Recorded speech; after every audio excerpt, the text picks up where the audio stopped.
नमस्कार, सत श्री अकाल, आदाब। मैं हूं बॉबी चंद्रा। मैं यहां से बोल रहा हूं दिल्ली से।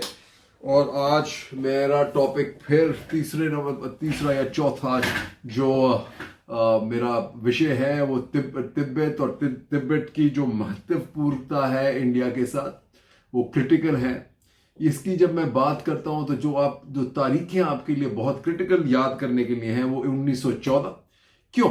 क्योंकि 1914 में मैकमहन लाइन बनाई गई थी और वो किसके बीच में थी ये याद रखना बड़ा जरूरी है। वो तिब्बत और ब्रिटिश इंडिया के बीच में थी। इसमें चीन का कोई पार्टिसिपेशन नहीं था, होना भी नहीं चाहिए था। क्यों? दूसरी डेट जो आपको बहुत जरूरी है याद रखना वो है 1939। वो क्यों? क्योंकि 1939 तक तिब्बत आजाद था।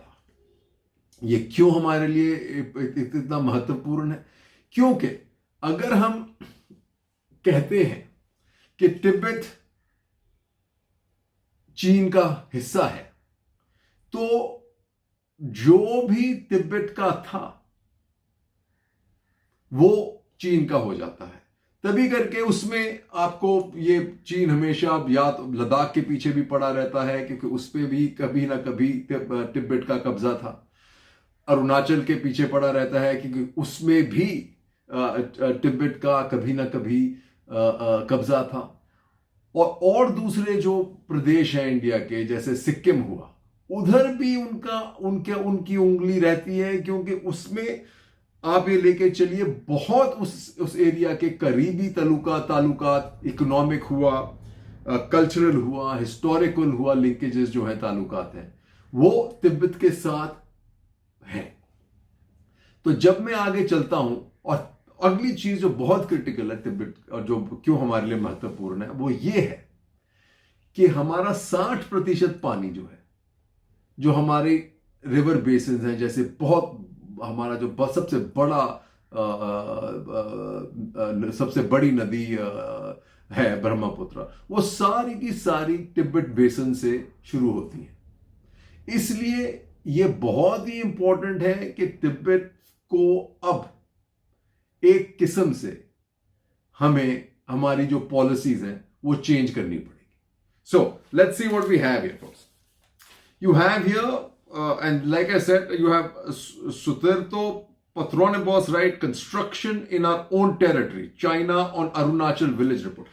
Obviously, as long as I said, we have kind of tried to process, sit on, basically straddle two running horses, which is at one side we suggest that Tibet is part of China. The other side, we claim Arunachal is ours, and as the Tibetan freedom fighter yesterday, I had quoted him as suggesting, once you acknowledge Tibet is part of China, you really have a very slippery slope as far as where Arunachal Pradesh is concerned. So they have a right to say what they're saying. So we got to change the Tibet policy. And something else here, right? China is using Tibet's waters against India. And this is what I just said. And he said, what does she write? This is a lady called Vechem Palmo. Last week, China announced plans to build a super dam on the lower reaches of the Yarlung Zangbo River close to the line of actual control in Tibet. Originating in the so-called Tibet Autonomous Region, the trans-border rivers flows into Arunachal Pradesh where it is called Siang, and then to Assam as Brahmaputra before flowing into Bangladesh and draining into the Bay of Bengal.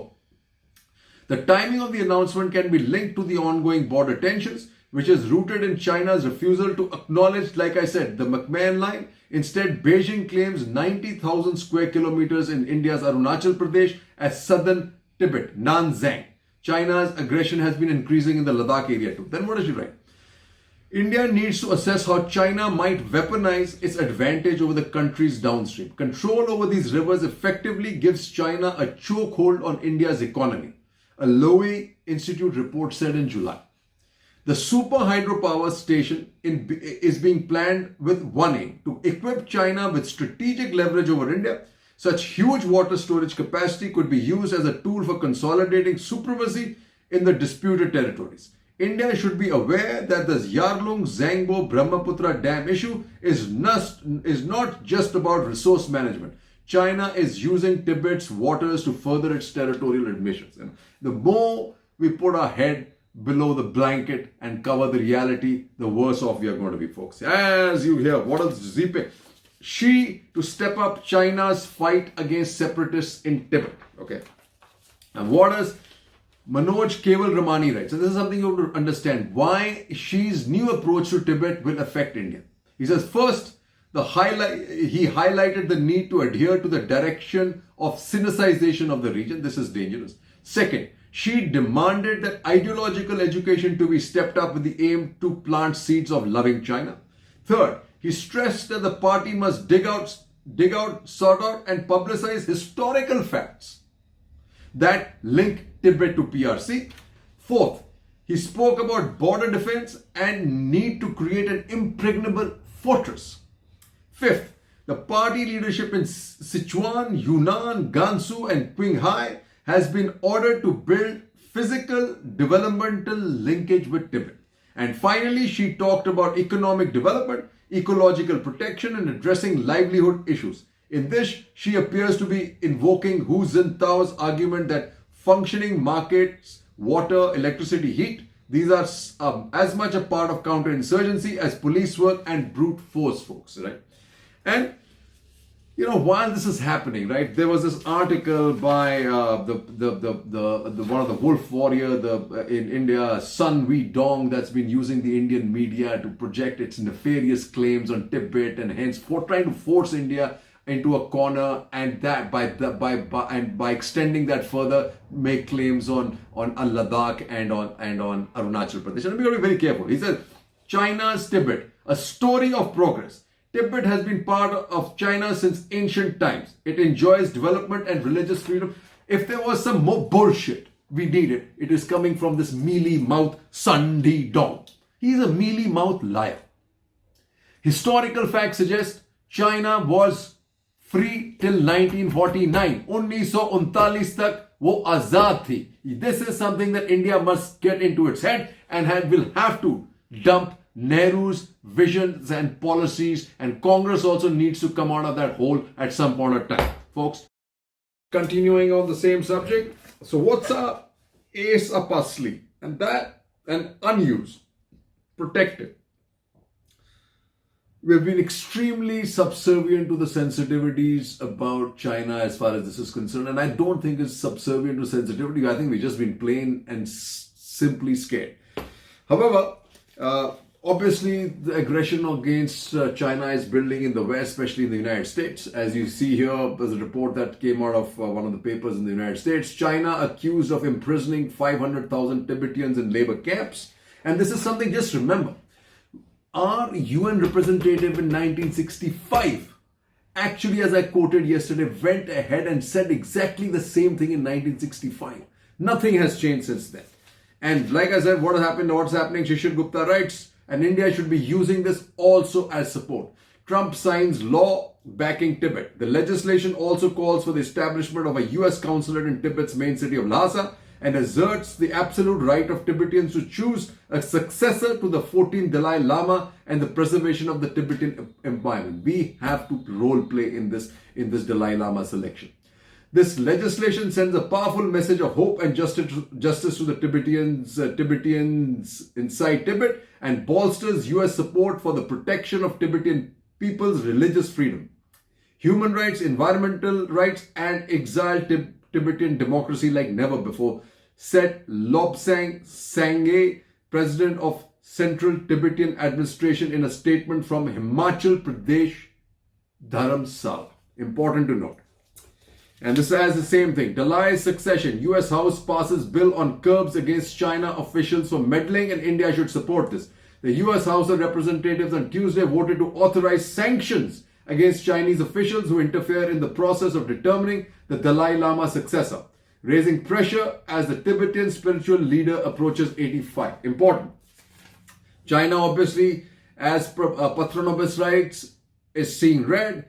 China on Thursday accused the US of trying to destabilize Tibet hours after Washington appointed senior officials to oversee Tibetan affairs as it mounts pressure on Beijing on human rights issues. And I guess it's time India also appointed a special representative to handle, not only as Claude RP writes, Tibetan affairs, but maybe the entire Himalayan belt affairs, right?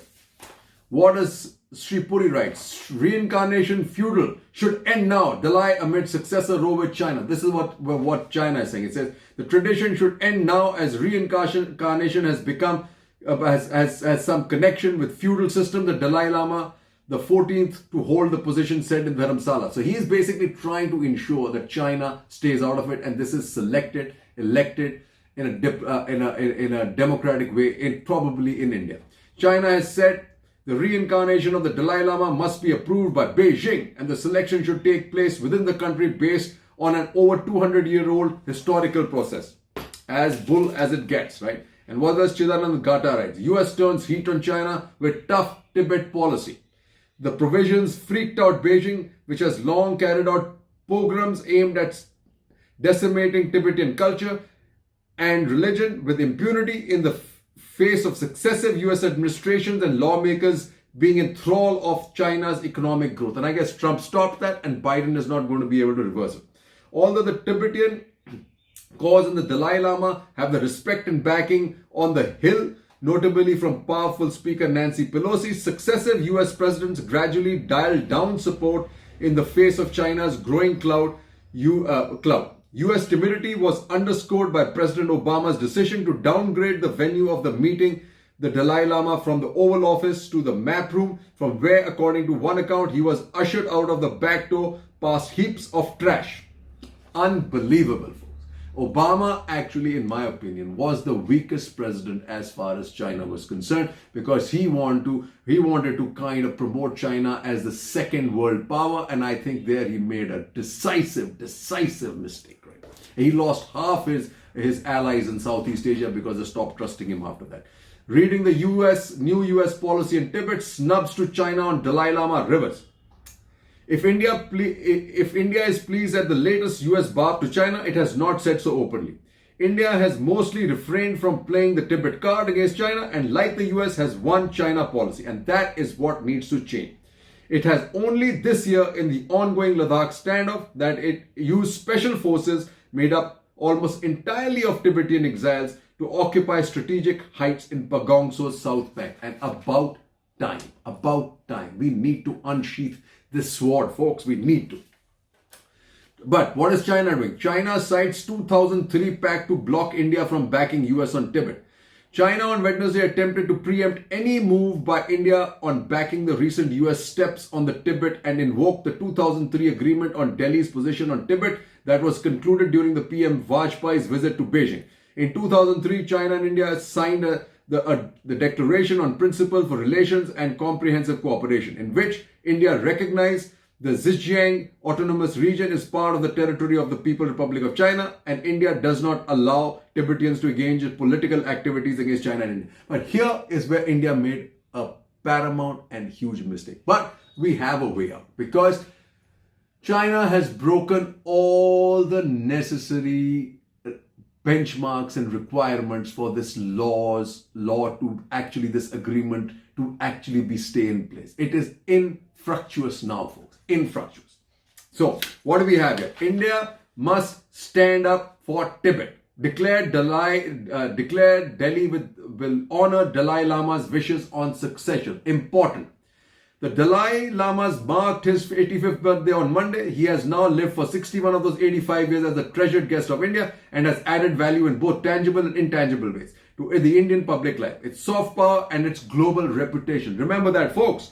But it's equally true that India's hospitality has been often tempered with geopolitics. The fear of antagonizing China has often meant that Indian governments, including the current dispensation, have been inconsistent in their approach to Tibet. We need to become more consistent, folks, and this is the real McCoy, and we gotta live with that. Jai Hind.